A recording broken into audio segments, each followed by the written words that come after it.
نحمده ونصلي ونسلم على رسوله الكريم اما بعد۔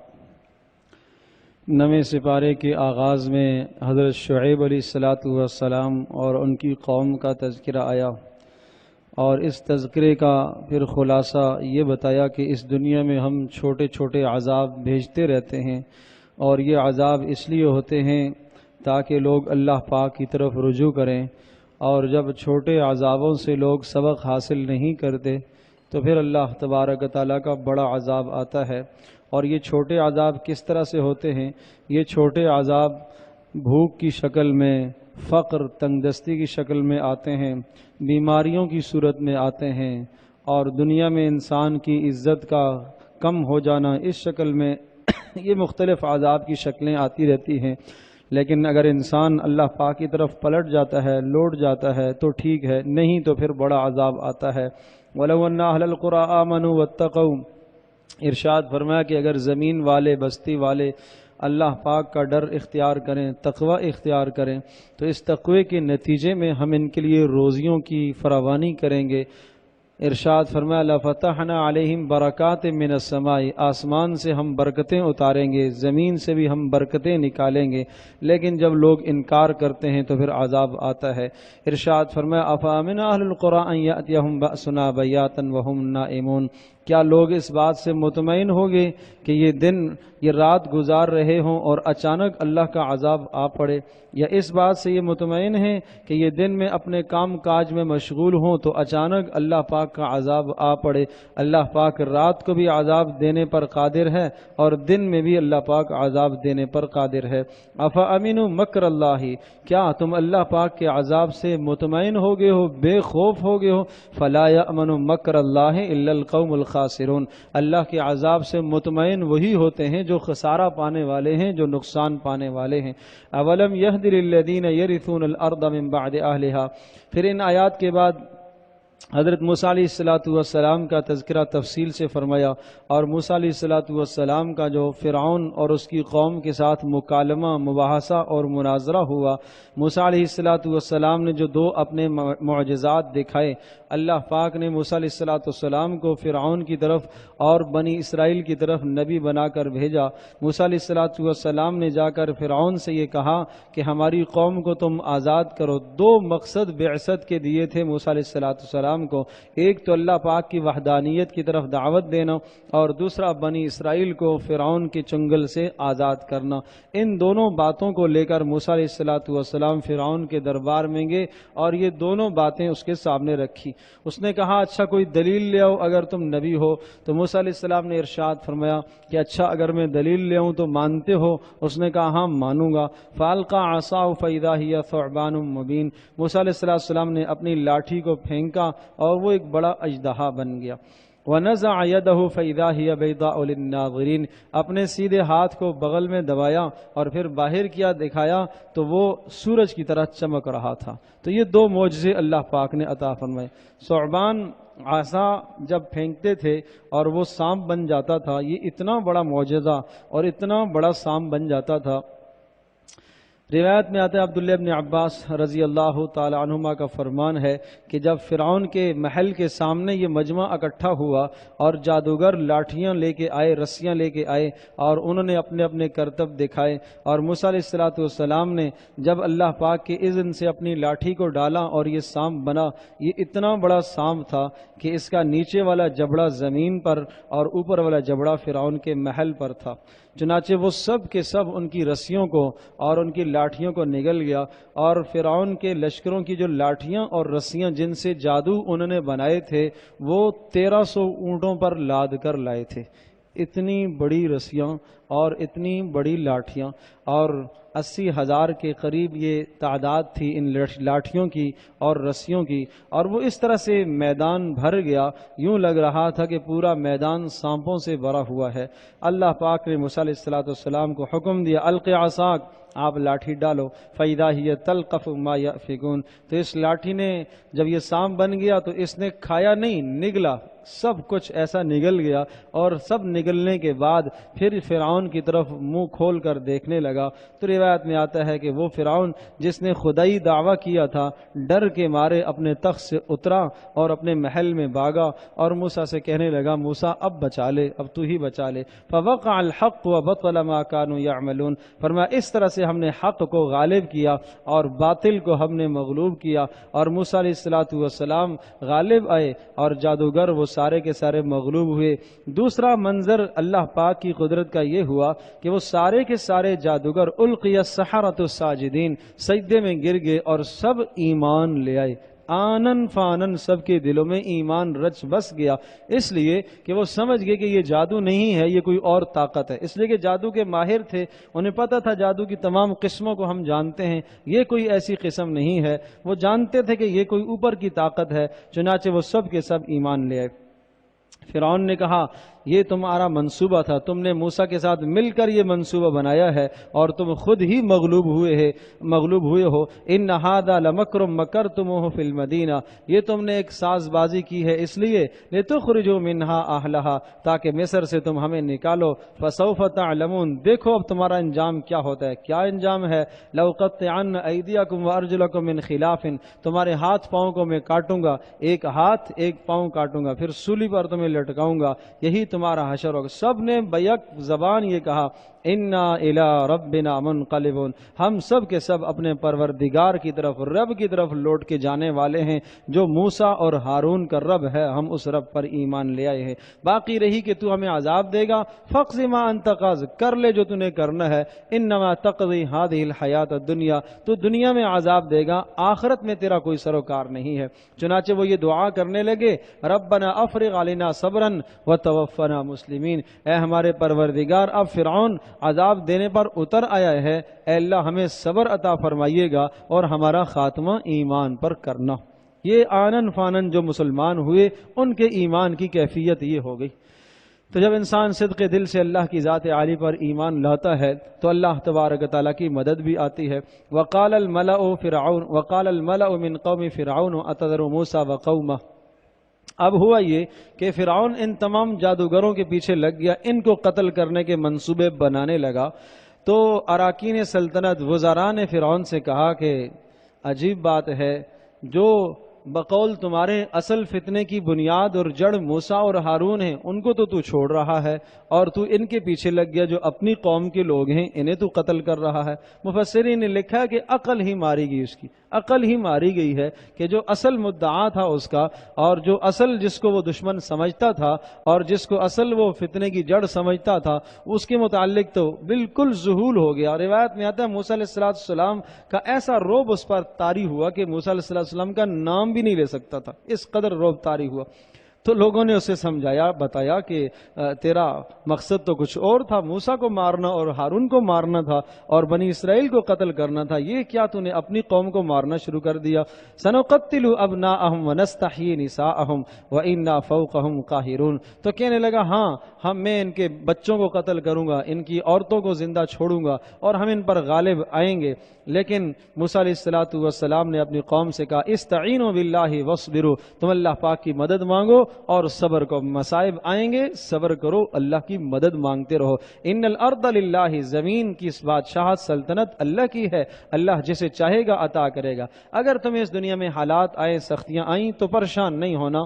والعاقبۃ للمتقین، انجام نیک لوگوں کا ہے، آخری انجام یعنی آخرت متقیوں کے لیے ہے۔ موسیٰ علیہ السلام کی قوم والے جو لوگ تھے وہ بھی بڑے سخت دل تھے، انہوں نے کہا اوذینا من قبل ان تأتینا ومن بعد ما جئتنا، موسیٰ تیرے آنے سے پہلے بھی ہم پٹتے تھے، تیرے آنے کے بعد بھی پٹنے لگ گئے، تو فائدہ کیا ہوا کیا فائدہ؟ آپ کے آنے سے ہمیں کیا فائدہ ہوا؟ موسیٰ علیہ السلام نے ارشاد فرمایا دیکھو اللہ پاک سے مدد مانگو اور صبر کرو، کچھ تو حالات آئیں گے، کچھ تو مصائب آئیں گے۔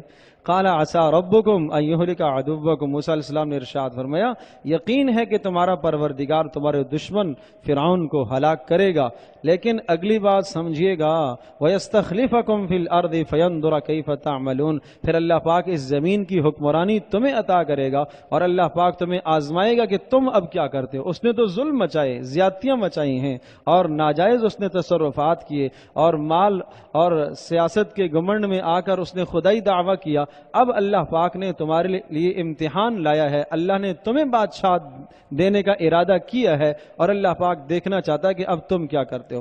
تو معلوم یہ ہوا کہ دنیا میں کسی کو جو اختیار ملتا ہے، جو اقتدار ملتا ہے، وہ اللہ پاک کی طرف سے آزمائش ہوا کرتی ہے۔ وہ اختیار لے کر وہ خوش نہ ہوا کرے۔ اس لیے رسول پاک صلی اللہ علیہ وسلم کا فرمان ہے کہ جس آدمی کو حکمران بنایا گیا، کوئی عہدہ سونپا گیا، وہ سمجھ لے کہ اسے کند چھری سے ذبح کر دیا گیا۔ اگر وہ حق کے مطابق فیصلہ نہیں کرے گا تو آخرت کا بڑا عذاب ہے، اور اس دنیا میں اگر حق کے مطابق فیصلہ کرے گا تو لوگوں کی باتیں سننی پڑیں گی اور سخت سننی پڑیں گی اور بری بری باتیں سننی پڑیں گی۔ کبھی جان کا مسئلہ، جان خطرے میں آ جائے گی، کبھی مال خطرے میں آ جائے گا۔ تو اس لیے یقیناً بڑی آزمائش ہے۔ سیادت، قیادت، سرداری، یہ سب اللہ پاک کی طرف سے امتحانات ہیں۔ حضرت ابو ہریرہ رضی اللہ تعالیٰ عنہ کا نام آپ نے سنا ہو، کتنے جلیل القدر صحابی ہیں۔ انہوں نے آ کر کہا اللہ کے رسول مجھے بھی آپ کوئی قضا کا عہدہ عطا فرما دیجئے، کسی جگہ کی حکمرانی اور کسی جگہ کی گورنری آپ مجھے بھی عطا فرمائیں۔ تو رسول پاک صلی اللہ علیہ وسلم نے ارشاد فرمایا کہ تیرے اندر میں اس کی اہلیت نہیں پاتا، تیرے اندر اس کی اہلیت نہیں پاتا۔ حالانکہ کتنا زہد تھا، کتنا تقوی تھا، خوف خدا ہے۔ اور یوں سمجھ لیجئے کہ رسول پاک صلی اللہ علیہ وسلم کے ارشادات اور احادیث کو سب سے زیادہ نقل کرنے والے حضرت ابو ہریرہ رضی اللہ تعالیٰ عنہ ہیں۔ لیکن اس میں جس حوصلے کی ضرورت پڑتی ہے اور جس ہمت کی ضرورت پڑتی ہے اور جس بڑے ایمان کی ضرورت پڑتی ہے وہ بہت بڑا ایمان ہے۔ ایمان کے کئی درجات ہیں۔ ایمان کا ایک درجہ، سب سے کمزور درجہ ایمان کا وہ ہوتا ہے جو آدمی کو نماز پر تیار کرتا ہے، جو آدمی کو نماز پر تیار کرتا ہے۔ اذان ہو اور اذان سن لینے کے بعد بندہ اٹھ جائے تو یہ ایمان اس کا ہے، کچھ نہ کچھ ہے۔ لیکن اگر اذان ہونے کے بعد یہ ٹس سے مس نہ ہو، اسے فکر ہی نہیں ہے، اور یہ نہ ہی اپنے آرام کو چھوڑے، نہ ہی اپنے کاروبار کو چھوڑے، نہ ہی اپنی نیند کو چھوڑے، تو ایمان کا کوئی درجہ اس کے پاس نہیں ہے۔ اتنا کمزور ایمان ہو گیا جو اس کو فرائض پر تیار نہیں کر سکتا۔ اور پھر دوسرا درجہ ایمان کا آتا ہے، ایمان کا پھر دوسرا درجہ آتا ہے معاملات کا، اخلاقیات کا۔ بہت سارے لوگ آپ دیکھتے ہیں کہ نمازی ہیں، تہجد گزار ہیں، قرآن کی تلاوت کرتے ہیں، لیکن زبان کے بڑے سخت ہوتے ہیں۔ آپ کہتے ہیں صاحب بڑا نمازی آدمی ہے لیکن زبان اس کی صحیح نہیں ہے، بولتا ٹھیک نہیں ہے، بدتمیز آدمی ہے۔ تو کیا کہا جائے گا؟ کہا جائے گا کہ اس کے پاس ابھی اخلاقیات والا ایمان نہیں آیا۔ اخلاقیات کے لیے ذرا بڑے ایمان کی ضرورت ہے۔ ساری رات ایک آدمی تہجد پڑھ لیتا ہے، ساری رات نوافل ادا کر لے گا، 100 رکعت نماز نفل ادا کرنا آسان ہے، کسی روٹھے ہوئے کو منانا مشکل ہے۔ جس آدمی سے ناراض ہو اور اس کو اللہ کی رضا کے لیے معاف کرنا اور اس سے جا کے معافی مانگنا یہ مشکل کام ہے۔ اس لیے اخلاقیات کے لیے ذرا بڑا ایمان چاہیے۔ بہت سارے آدمی ایسے ہوتے ہیں، آپ کہیں گے صاحب تہجد گزار بھی ہے، اخلاق بھی اس کے بڑے اچھے ہیں، لیکن معاملات اس کے درست نہیں ہیں۔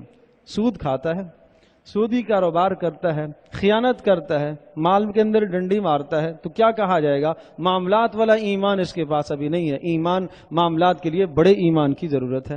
اور بہت سارے ایسے ہیں، نماز بھی ٹھیک ہے، اخلاق بھی ٹھیک ہیں، معاملات بھی ٹھیک ہیں، لیکن جب کوئی عہدہ سپرد ہوتا ہے اور جب کوئی اختیار سونپا جاتا ہے تو پھر اختیار سے ناجائز فائدہ اٹھاتے ہیں۔ کہا جائے گا ایمان ان کا نماز والا ایمان بھی ہے، اخلاقیات والا ایمان بھی ہے، معاملات والا ایمان بھی ہے، لیکن سیاست والا ایمان نہیں ہے۔ سیاست کے لیے بہت بڑا ایمان چاہیے، بہت بڑا ایمان چاہیے۔ تو اس لیے رسول پاک صلی اللہ علیہ وسلم کا فرمان ہے کہ کانت انبیاء بنی اسرائیل تسوسہم، کہ بنی اسرائیل کے جو انبیاء تھے وہ وہی ان کی حکمرانی کیا کرتے تھے، وہی ان کی سیاست کیا کرتے تھے، وہی ان کی حکمرانی کرتے تھے، وہی ان کے رفاعی کاموں کو، دیگر کاموں کو وہی دیکھا کرتے تھے۔ تو اس کے لیے بہت بڑے ایمان کی ضرورت ہے۔ حضرت معاویہ رضی اللہ تعالیٰ عنہ کا دیکھو نا کتنا بڑا ایمان ہے۔ ایک علاقہ فتح ہو گیا، اور دشمن قبضے میں آ گیا، یوں سمجھ لیے کہ یہ سمجھیے کہ جناب سارا مال غنیمت بھی ہاتھ میں آ گیا اور اس پورے ملک پر قبضہ بھی ہو گیا ہے، لیکن کسی نے یہ آواز لگائی الوفا الوفا، یہ وفاداری آپ نے نہیں کی ہے، یہ غدر ہے، یہ دھوکہ ہے۔ پوچھا کیوں، کیا دھوکہ کا کام میں نے کیا؟ کہا اس لیے کہ آپ کا اس قوم کے ساتھ معاہدہ تھا، اور معاہدے کی جو تاریخ ختم ہونے والی تھی، کل مثلا معاہدے کی تاریخ ختم ہونے والی ہے، آج رات کو آپ نے اس کی بارڈر پر جا کر اپنی فوجوں کو بٹھا دیا، اور جیسے ہی صبح ہوئی تو فوری حملہ کر دیا۔ دشمن تو غافل تھا، اس نے سمجھا کہ معاہدے کی تاریخ کل ختم ہونی ہے، اگر تیاری کر کے وہ آئیں گے تو بھی 3-4 دن تو لگے گے، وہ تو غافل پڑے ہوئے تھے، اور آپ نے حملہ کر دیا، علاقہ سارا فتح ہو گیا۔ تو یہ حضرت عمر بن عباسہ رضی اللہ تعالیٰ عنہ تھے، انہوں نے بتایا کہ امیر المومنین یہ صحیح نہیں ہے، یہ غداری ہے، یہ رسول پاک صلی اللہ علیہ وسلم کے طریقے کے مطابق نہیں ہوا۔ تو صحابہ سے پوچھا کہ یہ عمر ٹھیک کہہ رہے ہیں؟ تو سب نے کہا ہاں ٹھیک کہہ رہے ہیں۔ تو اپنی فوجوں کو واپس بلا لیا، اپنے مفتوحہ علاقے کو، فتح کیے ہوئے علاقے کو چھوڑ دیا، اور دشمن کا جو مال ہاتھ آیا تھا سارے مال کو واپس کر دیا، جو قیدی تھے سب کو آزاد کر دیا۔ اسلام تو اس طرح سے سیاست سکھاتا ہے کہ جب کسی کے پاس اختیار آئے، اقتدار آئے، تو وہ اختیار اور اقتدار میں اللہ پاک کے احکامات کو بجا لائے۔ اسی لیے رسول پاک صلی اللہ علیہ وسلم کا فرمان ہے الا کلکم راع وکلکم مسئول عن رعیتہ، تم میں سے ہر آدمی نگہبان ہے اور ہر آدمی سے اس کی رعیت کے متعلق سوال کیا جائے گا۔ ارشاد فرمایا مرد اپنے گھر میں نگہبان ہے، عورت اپنے گھر میں نگہبان ہے، اس سے پوچھا جائے گا۔ تو ہر آدمی کی جو نگہبانی ہے اس نگہبانی میں وہ ٹھیک ٹھیک کام کرے۔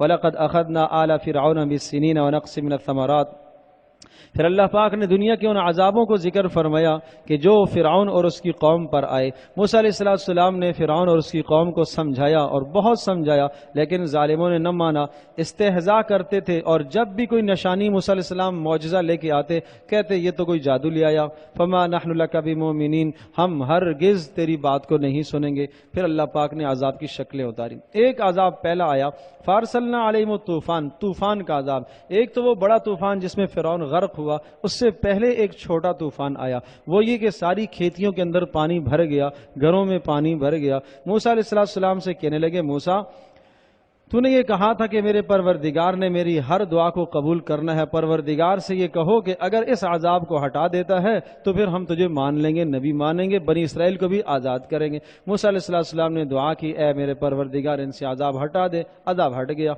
پھر ظالم نافرمان بن گئے، اسی طرح سے پھر باغی ہو گئے اور ظلم کرنے لگے۔ اللہ نے پھر کچھ عرصے کے بعد دوسرا عذاب جراد، ٹڈیوں کا عذاب آیا، اور ٹڈی دل پورے کے پورے لشکر آئے اور سب فصلیں ان کی کھا گئے، چٹ کر گئے، اور یہاں تک کہ ان کے گھروں کے دروازے، کھڑکیاں، وہ بھی جس طرح سے دیمک لگ جاتا ہے آنن فانن، وہ بھی کھا گئے۔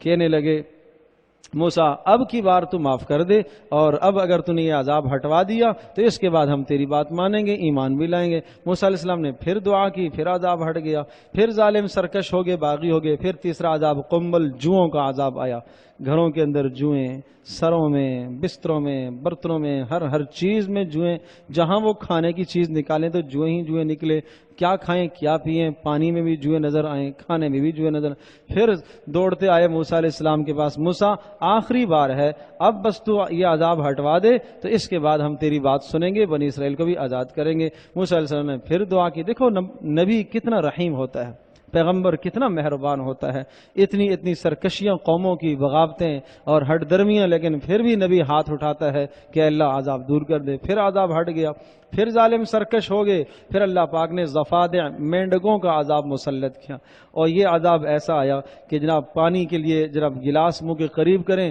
تو مینڈک اچھلتا ہوا باہر آئے، کھانے کے لیے جناب ہانڈی سے ڈھکن ہٹائیں تو اوپر سے اندر سے مینڈک نکلے، کھانے میں، پینے میں، بستروں میں، تو تنگ آ گئے۔ پھر موسیٰ علیہ السلام کے پاس دوڑے آئے، موسیٰ آخری بار ہے، اب تو عذاب ہٹوا دے، اب تو مان ہی لیں گے، ایمان لے آئیں گے اور اب کبھی ایسی حرکت نہیں کریں گے۔ موسیٰ علیہ السلام نے پھر دعا کی، پھر اللہ پاک نے عذاب ہٹایا، تو پھر سرکش ہو گئے ظالم۔ پھر پانچواں عذاب اللہ پاک نے مسلط کیا، خون والا عذاب۔ یہ خون والا عذاب یہ ہوا کہ جب پانی وہ اپنا گلاس قریب کرتے منہ کے تو وہ خون بن جاتا، اسی گلاس کو جب رکھتے اور موسیٰ علیہ السلام کی قوم کا کوئی فرد اس پانی کو پیتا تو وہ پانی ہوتا، اور یہ جب ہاتھ لگاتے فرعونی تو وہ خون بن جاتا۔ اس عذاب سے پھر تنگ آئے، پھر موسیٰ علیہ السلام سے دعا کی اور دعاؤں کی درخواست کی، موسیٰ علیہ السلام نے پھر دعا فرمائی، عذاب ہٹا، پھر ظالم سرکش ہو گئے تو پھر بڑا عذاب آیا۔ ایک وقت اللہ پاک مہلت دیتا ہے اور پھر فرمایا کہ وہ بڑا عذاب جس عذاب کے اندر اللہ پاک نے انہیں غرق کیا، وجاوزنا ببنی اسرائیل البحر فاتوا، تو ارشاد فرمایا کہ وہ پھر بڑا عذاب، سمندر والا عذاب، اس عذاب کے اندر اللہ پاک نے فرعون اور اس کے تمام لشکر کو تباہ کیا، اور پھر اللہ پاک نے موسیٰ علیہ السلام کی قوم کو نجات عطا فرمائی۔ پھر اس کے بعد موسیٰ علیہ السلام کی قوم نے جو بغاوت اور سرکشی کی، اس سرکشی کا یہاں پر بیان ہے۔ جب موسیٰ علیہ السلام کی قوم یہاں سے کامیاب ہو گئی، دیکھ لیا فرعون مر گیا ہے اور سارے کے سارے غرق ہو گئے ہیں، تو موسیٰ علیہ السلام ان کو لے کے نکلے اور سمندر جب پار ہو گئے اور پھر موسیٰ علیہ السلام نے ان کو بٹھایا۔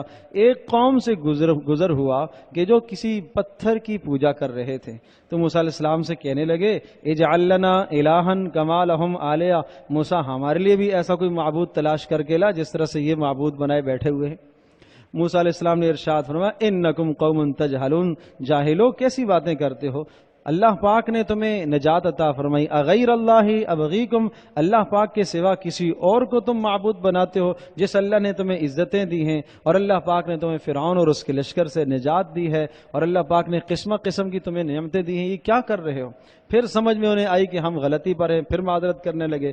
پھر موسیٰ علیہ السلام کو اللہ پاک نے طور پر بلایا، وہاں کتاب عطا فرمائی۔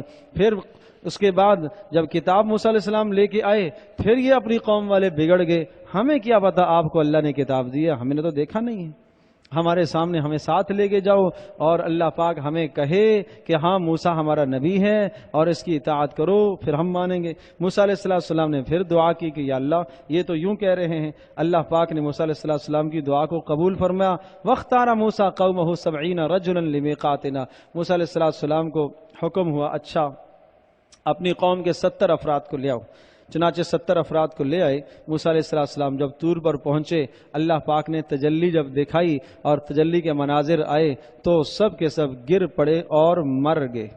موسیٰ علیہ السلام جب دیکھا کہ سب کے سب مر گئے تو اللہ پاک سے کہنے لگے رب لو شئت اہلکتہم من قبل و ایائی، اے میرے پروردگار تو نے مارنا ہی تھا تو پہلے ہی مار دیتا، ابھی تو نے مارا ہے، میں قوم کے پاس جب واپس جاؤں گا تو کیا جواب دوں گا؟ 70 افراد کہاں کر کے آگے ہو؟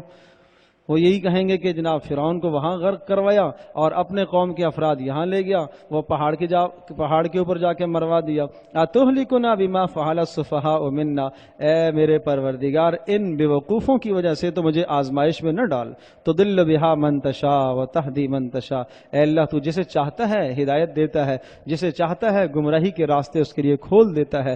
اے ہمارے پروردگار انت ولینا، تو ہمارا ساتھی ہے، تو ہمارا دوست ہے، فاغفر لنا ورحمنا، ہمارے گناہ معاف کر اور رحم کر۔ چنانچہ موسیٰ علیہ السلام کی اس دعا سے اللہ پاک نے ان 70 افراد کو دوبارہ زندہ فرمایا، اور پھر انہیں یہ کہا کہ دیکھو اللہ پاک کا کلام تم اس دنیا میں براہ راست نہیں سن سکتے ہو اور نہ تم اللہ پاک کا دیدار اس دنیا میں کر سکتے ہو، ہاں آخرت میں تم اللہ پاک کو دیکھو گے۔ اس قسم کے بیہودہ سوالات نہ کرو، لے جاؤ یہ تورات اللہ پاک کا کلام ہے اور جو کچھ اس میں ہے اس پر ایمان لاؤ اور اس کی اتباع کرو۔ پھر تورات کے اندر رسول پاک صلی اللہ علیہ وسلم کی صفات کو اللہ پاک نے ذکر فرمایا، کہا ان تورات والوں کے لیے ذمہ لازم ہے کہ یہ تورات پر ایمان لائیں، اور جو تورات میں احکام ہیں ان احکامات میں سے ایک حکم یہ بھی ہے کہ نبی امی اگر تمہارے پاس آیا تو اس پر ایمان لانا۔ رسول پاک صلی اللہ علیہ وسلم کا جو تذکرہ تورات میں تھا اس کا ذکر اللہ پاک نے یہاں فرمایا، قل یا ایھا الناس انی رسول اللہ الیکم جمیعا۔ پھر رسول پاک صلی اللہ علیہ وسلم کی نبوت کا اعلان ہے کہ حضرت صلی اللہ علیہ وسلم کی نبوت عالمگیر نبوت ہے، قیامت تک سارے انسانوں کے لیے، سارے زمانوں کے لیے رسول پاک صلی اللہ علیہ وسلم نبی ہیں۔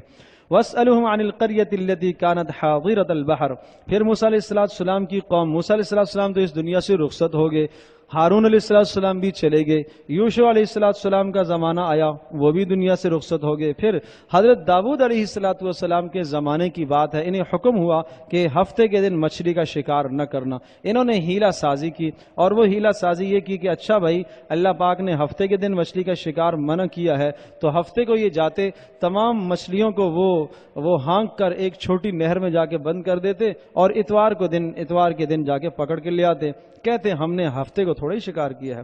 تو یہ دین کے ساتھ مذاق اڑانا، استہزاء کرنا۔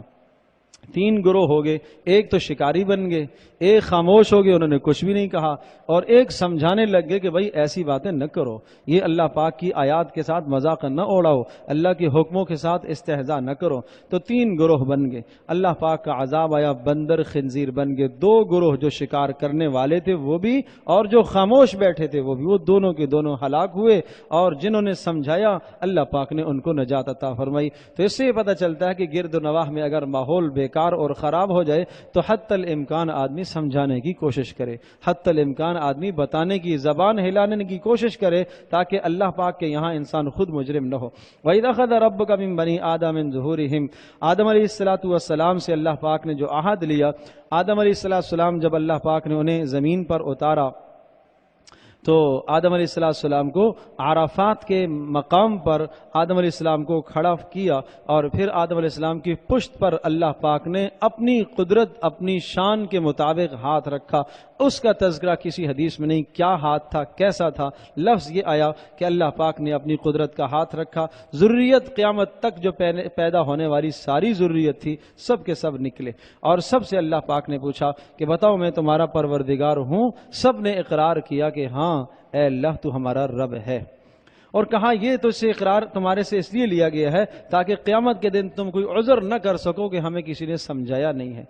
اب سوال یہ ہے کہ یہ اقرار تو ہمیں یاد نہیں ہے کہ کب آدم علیہ السلام سے نکالا گیا اور کب اللہ پاک نے ہم سے عہد لیا اور اقرار لیا۔ تو یاد رکھیے گا رسول پاک صلی اللہ علیہ وسلم کا فرمان ہے کل مولود یولد علی فطرت الاسلام، کہ ہر بچہ اسلامی فطرت پر پیدا ہوتا ہے۔ جب وہ پیدا ہوتا ہے تو اس کے دل کے اندر اگر اس کو آپ آزاد چھوڑ دیں تو اس کے دل میں یقیناً یہ بات آئے گی کہ کوئی میرا رب ہے، کوئی معبود ہے۔ یہ فطرتی مسئلہ اللہ پاک نے اس کے دل کے اندر ودیت رکھا ہوا ہے۔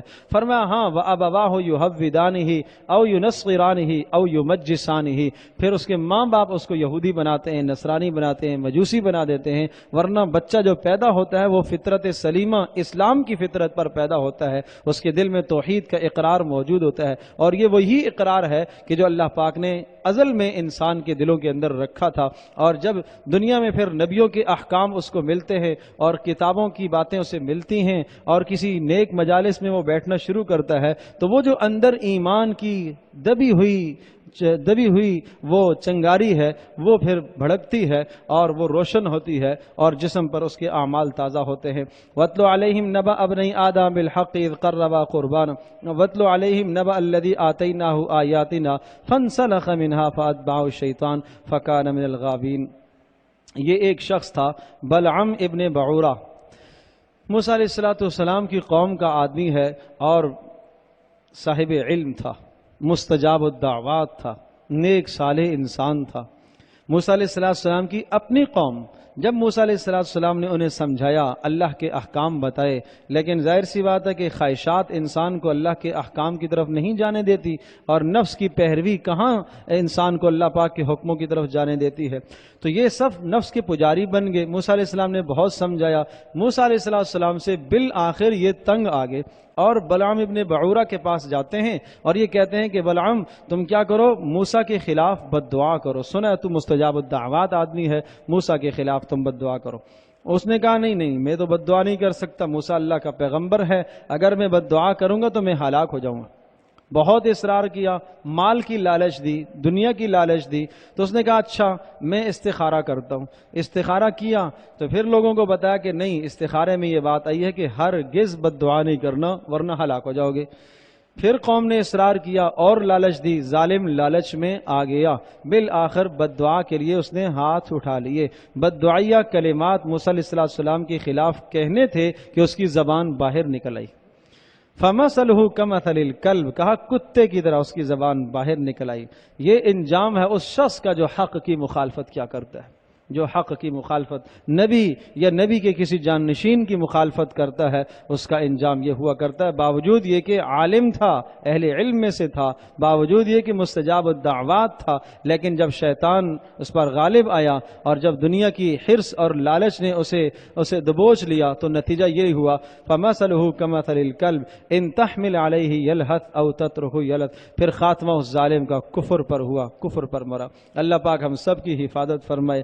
سَاءَ مَثَلًا لِلْقَوْمِ الَّذِينَ كَذَّبُوا، کہا بہت بری مثال ہے ایسے لوگوں کی کہ اللہ پاک کے احکام کے ساتھ جنہوں نے مذاق اڑایا۔ پھر ارشاد فرمایا وَلَقَدْ زَرَعْنَا لِجَهَنَّمَ كَثِيرًا مِنَ الْجِنِّ وَالْإِنسِ لَهُمْ قُلُوبٌ لَا يَفْقَهُونَ بِهَا، یہ کافر، یہ نافرمان، یہ باغی، ان کے دل ہیں لیکن اللہ پاک کی آیات کو سمجھتے نہیں ہیں، آنکھیں ہیں لیکن اللہ کی قدرت کی نشانیوں کو دیکھتے نہیں ہیں، کان ہیں لیکن اللہ پاک کی باتوں کو سمجھتے سنتے نہیں ہیں۔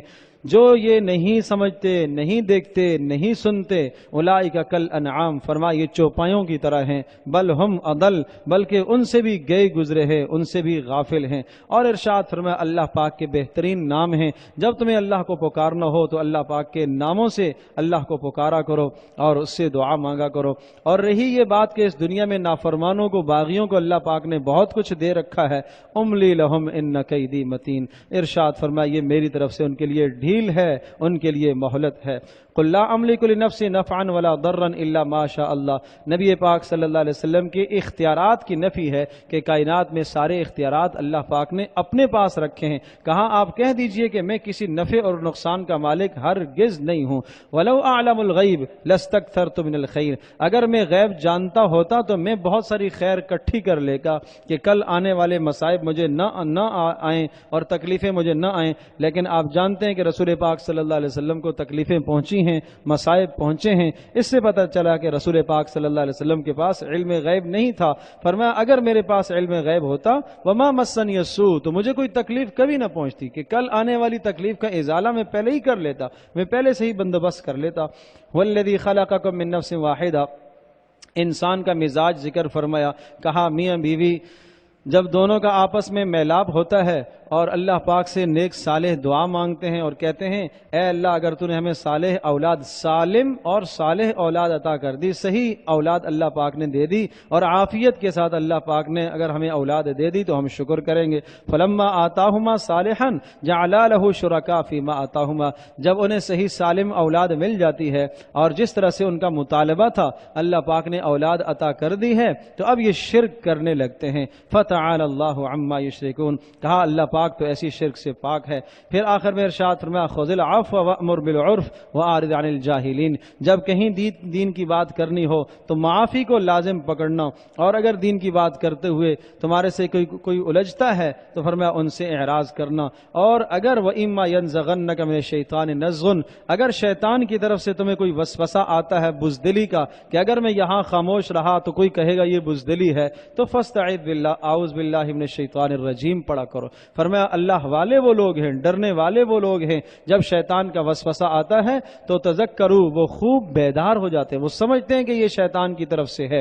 وَإِخْوَانُهُمْ يَمُدُّونَهُمْ فِي الْغَيِّ، اور فرمایا جو شیطان کی پیروی کرنے والے ہیں وہ شیطان کے پیچھے چل رہے ہوتے ہیں اور پھر وہ گناہ کرنے میں کسی قسم کی کمی نہیں کرتے بلکہ آگے بڑھتے چلے جاتے ہیں۔ يَسْأَلُونَكَ عَنِ الْأَنْفَالِ، اس سورہ انفال کے آغاز میں اللہ پاک نے بدر کے حالات کو ذکر فرمایا اور ایمان والوں کی صفات کو ذکر فرمایا۔ پہلی خوبی اذا ذکر اللہ وجلت قلوبہم، جب اللہ کا تذکرہ ان کے سامنے آتا ہے تو ان کے دل کانپ اٹھتے ہیں۔ دوسری خوبی وَإِذَا تُلِيَتْ عَلَيْهِمْ آيَاتُهُ زَادَتْهُمْ ایمانا، قرآن پڑھ کر سنایا جائے تو ان کا ایمان، ان کے ایمان میں اضافہ ہو۔ تیسری خوبی وَعَلَىٰ رَبِّهِمْ يَتَوَكَّلُونَ، اللہ پر بھروسہ کرتے ہیں۔ اور چوتھی خوبی یقیمون الصلاۃ، نماز قائم کرتے ہیں۔ پانچویں خوبی اللہ کے دیے ہوئے میں سے خرچ کرتے ہیں۔ فرمایا جن میں یہ پانچ خوبیاں ہوں اولئک هم المؤمنون حقا، یہی سچے پکے مومن ہیں۔ لہم درجات، ان کے لیے اللہ کے پاس بڑے درجے ہیں اور عزت کی روزی ہے۔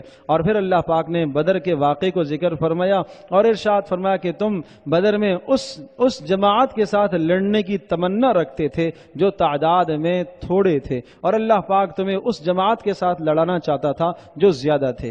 اور واقعہ یہ ہوا تھا کہ شام سے ایک قافلہ، تجارتی قافلہ آ رہا تھا اور مدینہ کے قریب سے گزر کر وہ مکہ کی طرف جا رہا۔ ابو سفیان اس قافلے کے سردار تھے، اس قافلے میں بڑا مال تھا۔ رسول پاک صلی اللہ علیہ وسلم نے صحابہ کو حکم دیا کہ اس قافلے کا راستہ روکتے ہیں، اس لیے کہ یہ سارا مال جا کر اسلام کے اور مسلمانوں کے خلاف استعمال کریں گے۔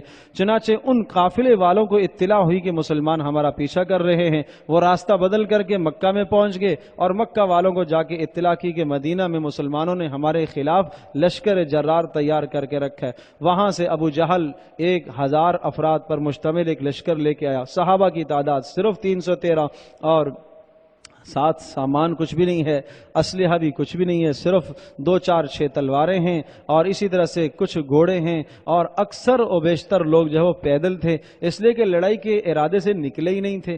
تو اللہ تبارک تعالیٰ کی طرف سے پھر آزمائش آ گئی کہ اب دیکھو امتحان آیا تمہارا، اب کیا ہوتا ہے۔ رسول پاک صلی اللہ علیہ وسلم کو اطلاع ملی کہ وہ تجارتی قافلہ تو جان بچا کے نکل گیا، اب مکہ سے لشکر جرار لڑنے کے لیے آیا ہے۔ آپ علیہ السلام نے صحابہ سے رائے لی کہ بتاؤ کیا کرنا ہے۔ کسی نے کہا کہ واپس چلنا ہے، اس لیے کہ ہم لڑنے کی غرض سے تو آئے نہیں تھے اور جا کے تیاری کر کے آئے۔ آپ علیہ السلام کے ساتھ جو مہاجرین تھے ان سب نے یہ کہا کہ نہیں ہم لڑیں گے۔ آپ علیہ السلام انصار کی رائے چاہتے تھے، انصار میں سے کوئی نہ بولے۔ پھر آپ علیہ السلام نے پوچھا ہاں بھائی بولو کیا رائے ہے، پھر کوئی نہ بولے۔ پھر انصار کے سردار حضرت سعد بن معاذ رضی اللہ تعالیٰ عنہ قربان جب وہ کھڑے ہوئے اور انہوں نے کہا اللہ کے رسول آپ چلیں، ہم آپ کے ساتھ ہیں، آپ کے پروردگار کی مدد ہمارے ساتھ ہوگی، ہم وہ بات نہیں کہیں گے جو موسیٰ علیہ السلام کو ان کی قوم نے کہی تھی فَاذْهَبْ أَنْتَ وَرَبُّكَ فَقَاتِلَا إِنَّهَا هُنَا قَاعِدٌ کہ اے موسیٰ تو جان تیرا رب جان جا کے لڑو، ہم تو نہیں لڑ سکتے۔ نہیں اے اللہ کے رسول ہم آپ کے ساتھ جائیں گے اور ہم لڑیں گے، ہم آگے سے پیچھے سے دائیں سے بائیں سے ہر جانب سے لڑیں گے اور ہمارے جوان آپ کے قدموں میں کٹ کٹ کے گریں گے، آپ دیکھیں گے کہ کس طرح سے انصار لڑتے ہیں۔ تو حضرت سعد بن معاذ رضی اللہ تعالیٰ عنہ کے اس خطاب سے رسول پاک صلی اللہ علیہ وسلم کا چہرہ کھلکھلا اٹھا۔ آپ علیہ السلام پھر آگے چلے اور اللہ پاک نے وہ پھر مدد فرمائی۔ اللہ پاک کا نظام ایسا ہو گیا، رسول پاک صلی اللہ علیہ وسلم ساری رات بدر کے مقام پر ساری رات روتے رہے اور اللہ پاک سے مانگتے رہے۔ ایک بار اگر صدیق آئے دیکھا سجدے میں پڑے ہوئے ہیں، دوسری بار آئے، تیسری بار آئے، چوتھی بار آئے دیکھا سجدے میں ہی ہیں، سجدے میں ہی ہیں۔ رسول پاک صلی اللہ علیہ وسلم اس طرح سے اللہ سے مانگ رہے اور یہ کہا کہ اے اللہ یہ مٹھی بھر جماعت اگر یہ ہلاک ہو گئی تو تیری عبادت پھر کوئی نہیں کرے گا۔ تو اللہ پاک نے خوشخبری سنائی، رات ہی کو خوشخبری آ گئی اللہ کی جانب سے کہ کل یہاں آپ کی لڑائی ہوگی اس لشکر کے ساتھ، مشرکین کے ساتھ، اور ایک ایک کا نام لے لے کے کر بتایا کہ فلاں یہاں مرے گا، فلاں کافر یہاں مرے گا، فلاں کافر یہاں مرے گا۔ رسول پاک صلی اللہ علیہ وسلم نے صحابہ کو خوشخبری سنائی اور بتا دیا کہ اس طرح سے کافر فلاں فلاں جگہ پر کٹیں گے، قتل کیے جائیں گے۔ اللہ پاک کی طرف سے ایک ایسا نظام ہوا کہ جب صبح سورج نکلنے لگا تو اب جگہ کا انتخاب کرنا ایک بڑا کام ہوتا ہے۔ اللہ پاک نے رسول اکرم صلی اللہ علیہ وسلم کو جو تدبیر عطا فرمائی تھی، نبی پاک صلی اللہ علیہ وسلم کو اللہ پاک نے جو ذہانت عطا فرمائی تھی وہ کیا ہی خوب ذہانت تھی۔ رسول پاک صلی اللہ علیہ وسلم نے اس طرف کا انتخاب کیا جس طرف سے سورج نکل رہا تھا، چونکہ سورج پیٹھ کے پیچھے ہوگا، آنکھوں کو نہیں لگے گا۔ مشرکین کا لشکر سامنے تھا اور جب وہ دیکھتے تو ان کو سورج آنکھوں میں پڑتا، جس سے ان کے لیے لڑنا بہت مشکل ہوا۔ دوسرا انتخاب جگہ کا اس طرح سے ہوا کہ رسول پاک صلی اللہ علیہ وسلم نے پتھریلی زمین کا انتخاب کیا، مشرکین نے سیدھی میدان والی زمین کا انتخاب کیا۔ اللہ پاک نے بارش برسائی، وہ جو میدان تھا وہ میدان کے اندر گارا مٹی جمع ہو گئی اور وہ دلدل ایسا ہو گیا کہ وہاں گھوڑے کا چلنا مشکل، اور وہ جو پتھریلی زمین تھی وہاں صحابہ سہولت سے چلنے لگے، اطمینان سے چلنے لگے۔ یہ دو مددیں اللہ پاک کی ہوئی۔ تیسری مدد اللہ پاک نے اوپر سے فرشتے اتارے اور فرشتوں نے بنفس نفیس اس موقع پر قتال کیا، لڑائی کی، اور فرشتے آئے اور پھر 1000 کا لشکر اللہ پاک نے فرشتوں کا اتارا۔ پھر اطلاع آئی کہ مکہ والوں نے پیچھے 2000 اور لشکر بھیجا ہے۔ پھر اللہ پاک نے خوشخبری دی اگر انہوں نے 2000 کا لشکر لایا تو تمہارے لیے 3000 کا لشکر آئے گا۔ پھر انہوں نے کہا کہ 3000 کا لشکر مشرکین کا آ رہا ہے۔ اللہ پاک نے اور تسلی دی اگر ان کا 3000 کا لشکر آیا ہم 5000 تمہارے لیے اتاریں گے۔ اور پھر یہ ارشاد فرمایا کہ بھائی یہ 5000 کا اتارنا، 1000 کا اتارنا، اللہ پاک نہ اس 1000 کا محتاج نہ 5000 کا محتاج ہے، یہ محض تمہارے دلوں کو جوڑنے کے لیے اللہ پاک نے ایسا کیا تاکہ تمہارے دلوں کو اطمینان ہو جائے، تاکہ تمہارے دلوں کو سکون ہو جائے۔ تو ارشاد فرمایا اللہ پاک نے اس طرح سے مدد فرمائی سألقی فی قلوب الذین کفروا الرعب فاضربوا فوق الاعناق واضربوا منهم كل بنان۔ ارشاد فرمایا کہ ان کافروں کے دلوں میں اللہ پاک نے رعب ڈالا، مسلمانوں کو حکم ہوا، فرشتوں کو حکم ہوا فاضربوا فوق الاعناق، ان ظالموں کی مشرکوں کی گردنیں مارو، واضربوا منهم كل بنان، اور ایک ایک جوڑ ان کے کاٹو۔ اور کیوں؟ ذالک بانہم شاقوا اللہ ورسولہ، اس لیے اللہ اور اس کے رسول کے مخالف اور دشمن ہیں، اور انہیں پتہ چلے کہ اللہ اور اس کے رسول کا جو دشمن ہوتا ہے اس کا علاج یہی ہوا کرتا ہے۔ یا ایھا الذین آمنوا اذا لقیتم الذین کفروا زحفا، اسلامی فوج کے آداب ہیں۔ پہلا ادب یہ ہے کہ دیکھو کافر سے، دشمن سے ڈرنا نہیں، پیٹ پھیر کے ہرگز بھاگنا نہیں ہے۔ دوسرا ادب اطیعوا اللہ ورسولہ، دیکھو اگر غلبہ چاہتے ہو تو اللہ اور اس کے رسول کی اطاعت، یہ دوسرا اصول ہے اسلامی فوج کا۔ ولا تولوا عنہ وانتم تسمعون، اور جب تمہیں اللہ اور اس کا رسول پکارے تو پیچھے مت ہٹنا۔ اور ارشاد فرمایا سب سے بدترین لوگ وہ ہوتے ہیں کہ جن کو اللہ اور اس کے رسول کی طرف سے پکار آئے تو وہ پکار پر لبیک نہ کہیں، وہ بدترین ہیں۔ اور تیسرا ادب یہ ذکر فرمایا استجیبوا للہ وللرسول اذا دعاکم لما یحییکم، جب بھی تمہیں اللہ اور اس کا رسول پکارے نماز کی طرف، دیگر حکم کی طرف، قتال کی طرف، تو اس آواز پر لبیک کہو۔ اور ارشاد فرمایا یا ایھا الذین آمنوا لا تخونوا اللہ، چوتھا اصول یہ ذکر فرمایا اللہ کے ساتھ خیانت نہ کرنا، رسول کے ساتھ خیانت نہ کرنا، اپنے اموال اور اپنے ایک دوسرے کے ساتھ خیانت نہ کرنا۔ پانچواں اصول یہ ارشاد فرمایا ان تتقوا اللہ یجعل لکم فرقانا، اللہ کا ڈر اختیار کرو تو اللہ پاک تمہیں حق اور باطل میں تمیز کرنے کی صلاحیت عطا کرے گا۔ کس طرح سے تم فتح پاؤ گے کافروں پر، اللہ پاک اس کی صلاحیت تمہیں عطا کرے گا، یہ اس بنیاد پر ہے کہ تم تقوی اختیار کرو۔ اور پھر آخر میں یہ ذکر فرمایا اس دنیا میں اللہ تبارک و تعالیٰ کا عذاب اس وقت تک رکا رہتا ہے جب تک لوگ استغفار کرتے رہتے ہیں، اور جب استغفار اٹھ جاتا ہے، استغفار لوگ نہیں کرتے، تو پھر اللہ پاک کا عذاب آتا ہے۔